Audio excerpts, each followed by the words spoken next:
Christmas time is here. It is Christmas morning, and I have one more gift to wrap. A sort of Christmas special for my YouTube channel. I wanted to do a video for a while now of going through my comments that I leave on videos because I watch a lot of YouTube.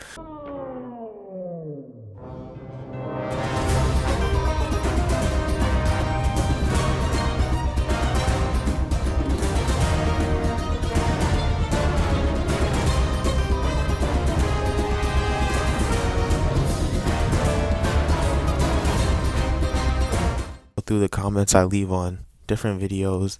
We'll watch some stuff together as Christmas, so get cozy. Oh, I got me some mistletoe. I got my own Christmas ale, and I got my own Christmas blankie that I'm gonna wrap myself up in, and we're just gonna look back on what did I watch at least this month. Told you not to be here. Didn't I rip your last time? Yeah, no, but I'm not in the You're gonna get a warrant out for your arrest. So let's not make this difficult, because I will really make your life a living hell. Do you hear me? You're not allowed to be here past certain hours. I did not know that. Listen to me, okay? Can you just shut the up, really, for 10 seconds? Why are you talking to me? Because you don't listen. Stop! Get out! Sir, what the Stop the car! You have a pulse, man? Here, I'm gonna start cleaning all this off. We don't know where the one is. An important part about this video to note was that there was the comments were instantly against the cop, even though if you watch the incident, especially the part where he drove the car when he stopped, and the situations that led all of these people to be here at night, late at night like this, in a car on a street, it's really evil and wicked. The comments were against the officer, and I just said these comments are evil, and nobody even thought about innocent until proven guilty. The boyfriend, this guy, he had 5 warrants prior to this, and he almost ran over that officer with the car door wide open. I'll leave you to go to the video to watch it. It's cop charged with murder after horrific body cam discovery. Even with 5 warrants or not, this officer could have been professional and given them a trespass ticket.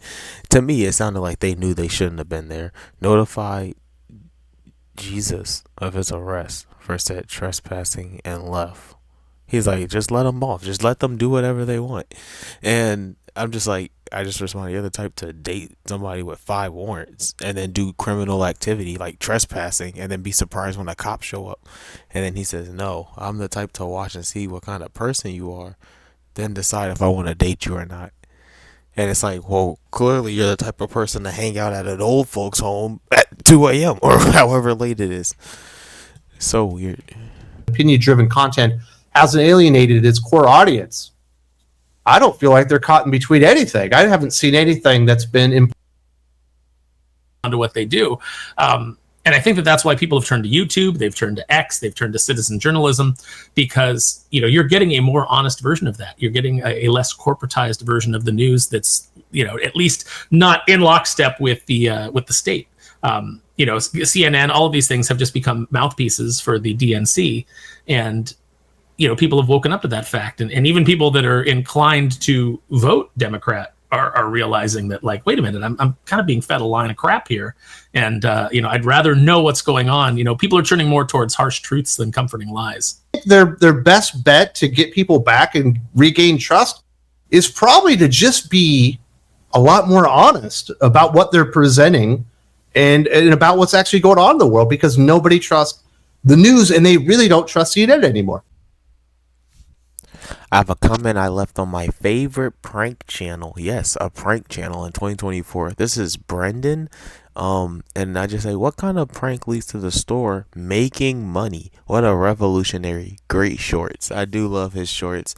They're pranks, but nobody gets hurt. He's not annoying to people. And sometimes people freak out, but they really don't have reasons to. This is my favorite Christmas prank. So I was trying to build like a Christmas village in my house, but like I seen this this trap house here. Okay. The details on this are amazing. I mean, the dog chained up in the yard, everything, right. And then the the happy ending massage parlor. Okay. I love those. I need those pieces. Okay. But I didn't see him down here. All right. I'm gonna try and find the manager. There's There's massage parlor and trap house. It's interesting. I know. I've never like seen these here before. Is there any way that we could kind of make a deal on these? Let me just go real quick. You can stay right here. Yeah, I will. I'm just gonna take these to the computer. Were you paying for it down here or up front? Yeah, I'll pay for it right there. Okay. Okie dokie, 4171. He bought him. He's buying his own prank. Think of these. They're cute. I don't know what a trap house She said they're cute. I don't know what a trap house is. is. It's not a drug house. She said it's not a drug house, is it? It is. What is it? Oh, okay, what was the other? It was a happy ending massage parlor. Oh, dear. Oh, God bless. Yes, you go. I was trying to build like a... It's a happy ending massage parlor. This video in particular, I want to highlight because it's him literally just glazing the movie and literally less than 10 minutes. Literally, how many times can I say that, right? But I just said, damn, because this is a great movie too. Why would they try to crush the hype on this movie? Referring to the fact that he had to re-upload this video, and it's like, you shouldn't be crushing people saying good things about your movie. Like, you shouldn't be doing that. The shit. Never in my life did I expect a Transformers movie to be genuinely fantastic. I expected more Michael Bayisms with explosions and sweaty Shia on crack. I know you're freaking out. Don't freak out. Don't freak out. Easy fix. Puzzle code in my head. Now it's on the walls. Everything is good. Well, we'll look at this. Another underrated, not underrated, more unknown content creator, like somebody who's just getting their feet wet. This guy's called Maud Wild. Team Rocket hideout right after, but this is a video I actually don't like. I like the effort that went into the video, and I usually like Maud Wild's videos in the sense of the topics he picked, like Pokemon, Sonic, and I didn't like this video. I could not finish it because of the premise alone, but I was able to watch, as you saw, up to about 20 minutes of it. So yeah. As of the time I started writing this script, I think I started this in early September, and oh my gosh, this video is coming out in December, hopefully. Pokemon Emerald Sea Glass was like the big hip ROM hack of the time. So the correct thing, which I've actually never heard of, and I kind of want to play on stream, to do is to capitalize on that immediately and do some kind of challenge run on it. I mean, I've been playing it non-stop and posting all my final teams on Twitter for like the past month, so I'm very knowledgeable of a lot of the changes they made. And then I thought, while everyone's distracted by Sea Glass, I could make a unique challenge on my favorite region before anyone else does. Yep, Johto is my favorite for What was interesting about his video is he's using a very rare item that's only in Gen 2. He's not even doing that ROM hack. I don't know why that's at the beginning of this video. He's doing a Pokemon Crystal, and I'm pretty sure it's almost Vanilla Crystal. Maybe it's not, but it's a challenge circled around an item only found in Gen 2 Crystal, the Berserker gene. It will get a +2 in its attack, but it'll be confused for the entire battle. It's a double-edged sword. You're literally using swagger on yourself. I like that, but it's only in the original Johto games. It's not even in the remakes. So, because it's piqued my interest, I was like, what if I did a whole playthrough of Pokemon Crystal, but all of my Pokemon were holding the Berserk gene? Some battles can kind of be a coin flip, so let's add even more coin flips. Wait, I just realized I'm making a Pokemon video. I can use my poorly cropped Mawile pictures. Just a couple of rules before we begin. Obviously, See, and it's stuff like that I like in people's editing style and world building. The Mysterious Mentor Enter actually just started doing stuff like that too. He added 2 characters into his world, and it creates a bigger universe. Pokemon I use will be holding the Berserk gene. No if and or buts about it. I also thought it's also very YouTube. Be cute to make my team themed around the Berserk gene. As the video progresses, I'll slowly introduce all the new team members. Also, once a Pokemon is sent out, they have to stay out until they faint. The Berserk gene doesn't reset itself if it's already been consumed, so if I put someone out, they get confused, then switch them out and put them back in, they won't be confused. The idea is to try to keep our Pokemon confused for every turn. I will make an exception to switch training, as long as the first Pokemon doesn't come back out to battle without the Berserk gene's confusion, I'll let that slide. It's just a small quality of life thing that keeps me sane while I maintain the pacing on my end. And in case it wasn't obvious enough, I'm not trying to do anything groundbreaking with this. This is simply me just trying to have fun with my favorite region. You'll get a better understanding of how this video's going to go once I catch my first Pokemon. And that is so true, because his first Pokemon, as by the thumbnail, is Mewtwo. And that leads me to my comment, because it just completely threw me out of the video with the Pokemon video when you use legendaries. And so I'm just like, the sponsor segment is amazing. YouTube Cinema. The challenge lost me at Mewtwo. Yo, I said YouTube Cinema, right? Yeah. The challenge lost me at Mewtwo. But before we begin, a word from our sponsor. Me!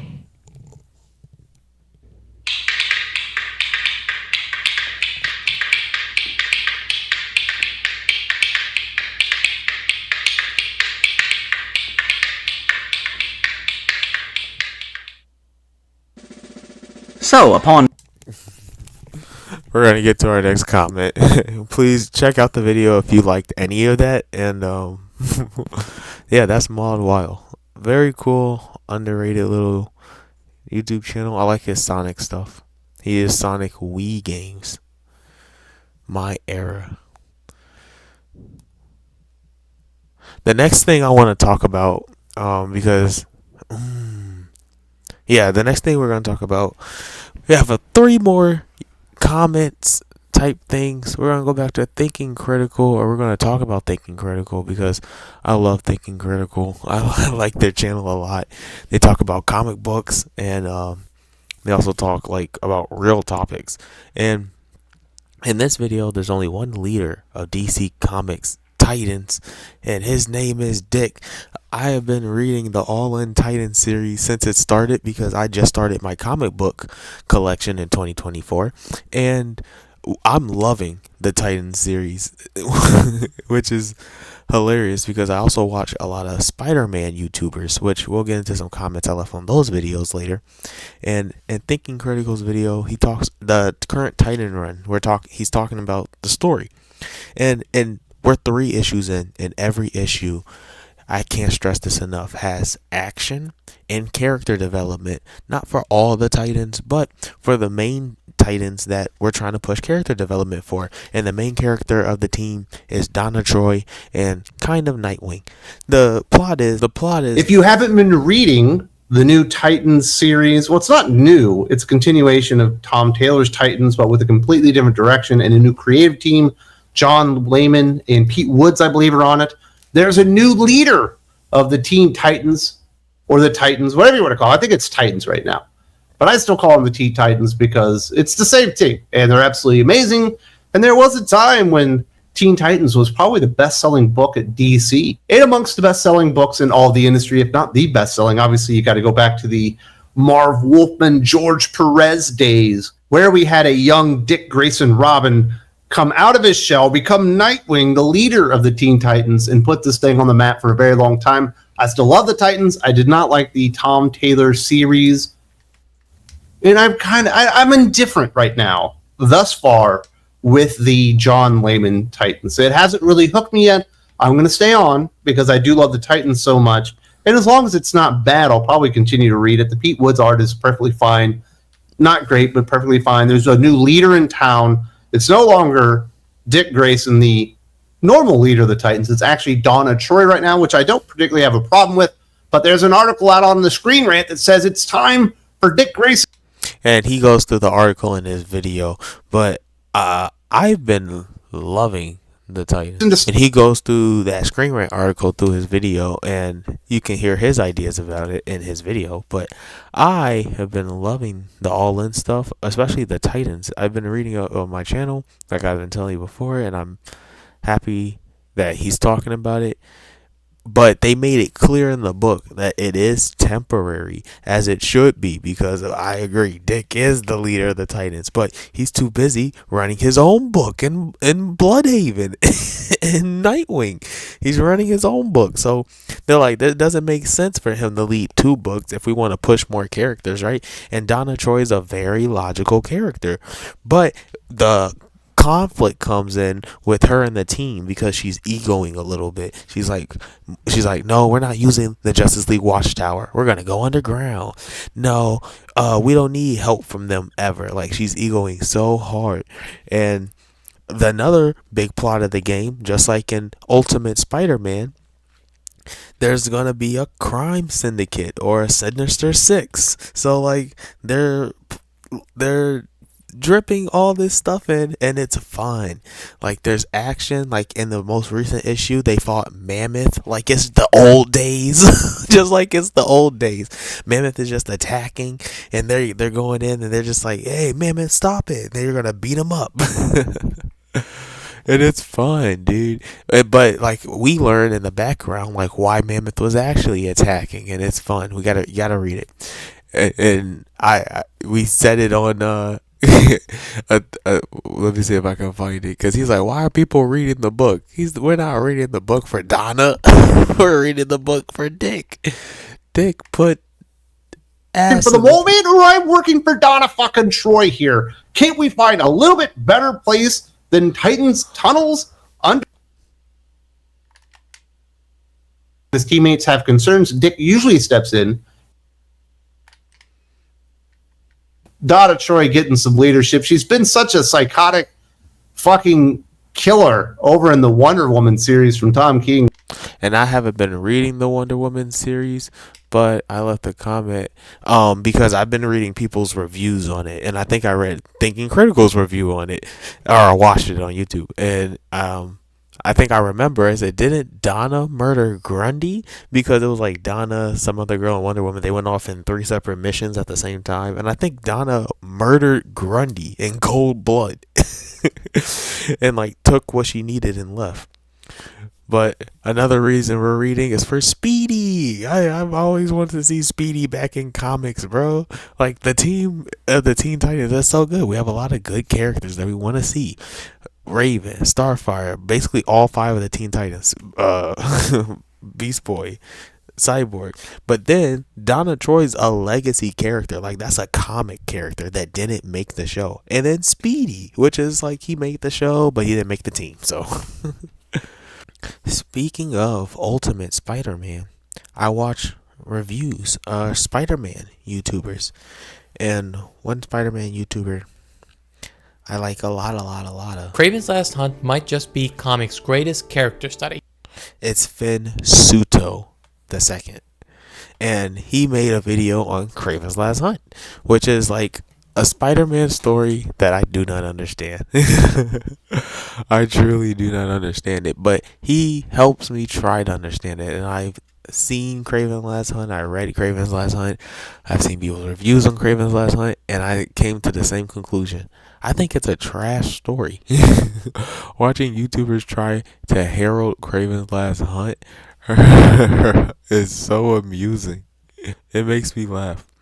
I'm a DC fanboy. I make sure to say that so people know where I'm coming from. I do like DC better, but I recognize good Marvel stories. Kraven's Last Hunt is trash, in my opinion. First comment. This was a cool conversation we had about Kraven's Last Hunt. I elaborated first. I said the Kraven stuff is deep, because this is what I learned from the video. The Kraven stuff is deep. Resenting your father, the denial driving you mad. This is all stuff he brought to my attention about the story. It's famous for taking a mediocre Spider-Man villain and turning him into a layered character with some of the most iconic art of all time. Almost 4 decades later, Kraven's Last... I'm not impressed by the art, by the way. I'm not impressed by the art. I think it's good for comic book stuff, but it's not like... It doesn't blow my mind. I think New Gods blow my mind better than this. Hunt is still on top of so many best of list recommendations, and it's probably the most single requested movie adaptation. Why? I want to examine this classic character of Kraven in full and analyze what the Last Hunt does that is so timeless. let's get to the main show, shall we? First scene of a story is supposed to set up what. And I don't want to spoil his video because he does a really good job. He goes in depth. He thinks about these things. And that's what my comment following. The Craven stuff is deep, representing your father. The denial driving you mad, or resenting your father. Craven's final thoughts. But the action, Craven final thoughts being about like that spider and fate. But the actions in this comic, in this action comic, is not good. I don't think, like, there's no good fights. Spider-Man does not beat Craven in Craven's Last Hunt. Do y'all realize that? Craven kills Spider-Man, basically, and he just doesn't die because we don't want Spider-Man to die. And so he comes back, and instead of beating Craven, what did he do? Right? It's not like Bane, where Batman came back and beat Bane. He came back and beat up Vermin, of all things. Who? Vermin? I don't care. It's just so crazy. And then, like, what does Mary Jane do in this comic? I like Mary Jane. I'm supposed to, right? That's the wife. She doesn't do anything. She just cries. And then she runs out in the middle of the night, almost get assaulted, R word. And then she goes, oh, that's not Spider-Man. When she gets saved by Spider-Man, which is like, no, that's not Spider-Man. Spider-Man's been buried for 2 weeks. But I get a cool comment that made me think a little. And he says, what are good Marvel stories in your opinion? And I go, ooh, that's a tough one. Spider-Man life story, great. Books of Doom, the Kang stories, great. Ultimate Spider-Man, I think Ultimate Spider-Man is a good Marvel story. Even like both the old one and the current one. Immortal Hulk, the whole thing. Daredevil has some good stuff, but even Born Again, I thought was like a terrible ending, and like the Chip Zdarsky stuff fell off at the end. That's all I can think of for now. And then I like Red Hulk. That was a fun read for me too. You know, I read it in 2024 for the first time. That leads me to the last comments I have for this video. For Christmas, this channel called MN Stash, who is the biggest Spider-Man fan I've seen on YouTube, and I like his videos.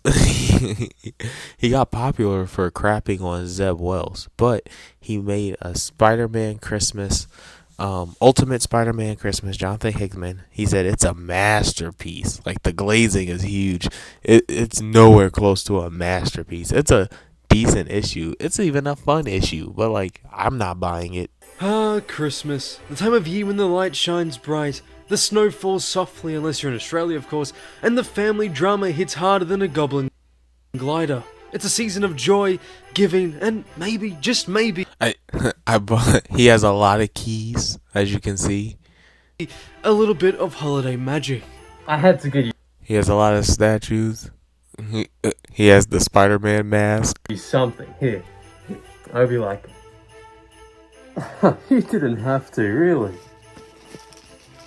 Whoa! Ultimate Spider-Man issue 12! You must really like me. Of course. Anything for you, man. Okay. Here. Let's see what I got you. You got me something? No. Didn't have to. Thanks. Alright.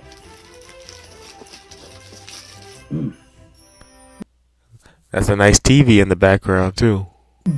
Spider-Man. Well, Zeb Wells. What do you think? What the f***? If there's one thing about comics that can never be overstated. And then for the rest of his videos, he'll have this was for a Christmas special. We got a little treat into his setup and a little set. But for the rest of his videos, he just talks about the comic, and he shows the Spider-Man video game, because he's only talking about Spider-Man comics, which is fine. That's perfectly fair. He makes great videos, by the way. I love his videos. But this video, you know, all I said was, and this conversation is still going on today. This is the Christmas special. All I said was, Spider-Man glazers are crazy. Ultimate Spider-Man is only about the people, and that's a reference to the beginning of his video. It's how much they're defined by the characters who inhabit them. And when it comes to Peter Parker, the weight of that truth is undeniable. Ultimate Spider-Man has never just been about the web slinging. It's about the people around him, their flaws, their triumphs, and the complex web of relationships that make up his life. So, you know, he said it's not just about the web slinging. We barely see him web sling. That's the main complaint about Ultimate Spider-Man, which is why most people call it boring. And the series is kind of boring. is my point. And it's like, maybe, just maybe, if we don't have ultimate glazers in every medium we have, like artists and executives and producers can't just ignore criticism and ignore, like, because I want to buy a Spider-Man comic, damn it. But nobody seems to understand. I would love to have a Spider-Man run of something. I like Spider-Man, but like I don't think any of the comics are good enough to pay money. And the series is kind of boring for people who don't huff Spider-Man, hold, reread, huff, and all the keys for favorite games, and only games they play are Spider-Man games. I'm a DC fanboy, but the biggest criticism is the cover. It's a lie. It's beyond a lie. Spider-Man is not in the issue. Peter isn't fighting crime in this superhero comic. In the cover, you have Spider-Man in his costume swinging with the Santa hat on, like he's patrolling on Christmas or something. Like, that's not what's happening in this issue at all. It's only about Mary Jane. And it's like, yeah, you know, that's cool, I guess, if this was like issue 8 or like not the Christmas special. I don't know, maybe, but like, because I want to see Spider-Man like beat up somebody in the Ultimate Universe ever.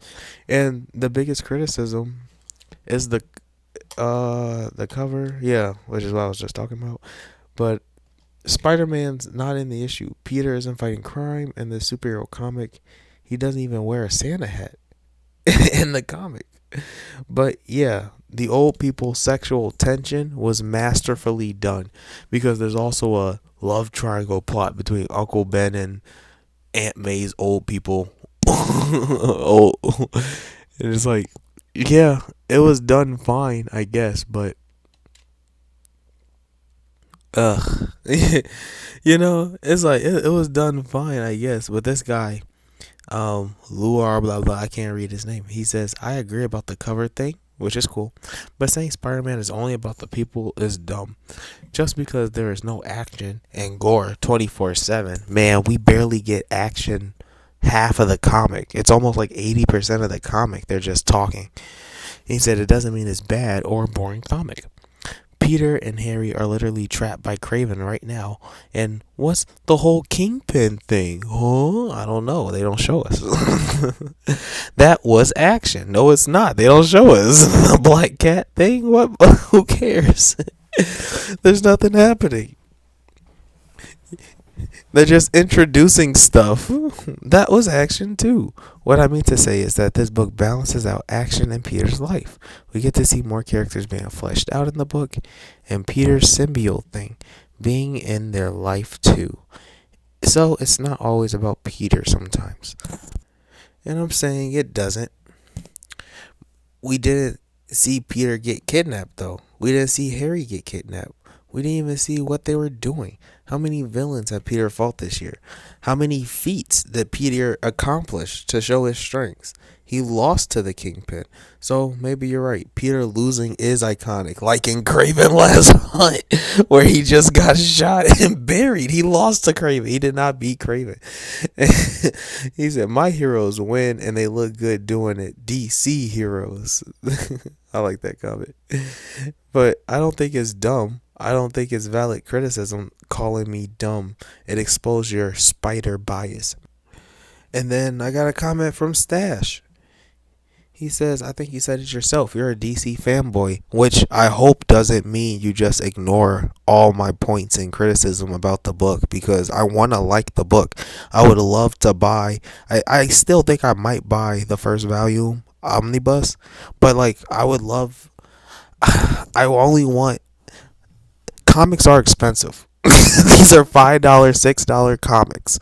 Okay, $4, $5, $6 comics. And I can't read every series. Okay, and there's a lot of good stuff. What makes this better than everything else? Only if I already love and huff Spider-Man. I don't love Spider-Man that much, but I would love to have a good Spider-Man story in my collection that I can reread. Right? So it's like, I guess I'll just get Spider-Man life story and not get into the newer comics, right? It's not for me, I guess. But I hope being a DC fanboy doesn't mean I can't talk about Spider-Man. The series to me feels tailor-made for actual Spider-Man fans who have read all the comics. He said that in his video. Just from your comment, I can tell you're probably barely read anything like Spider-Man Unlimited, Web of Spider-Man, Spectacular Spider-Man, Peter Parker Spider-Man, etc. And that's okay. Totally fine. But this series understands what made those comics so great and does it perfectly here. And then he goes, so you value action more than storytelling? Is that what you're telling me? All right, have it your way, pal. This guy is a little disingenuous. But I said thank you to Stash, because that's kind of my point.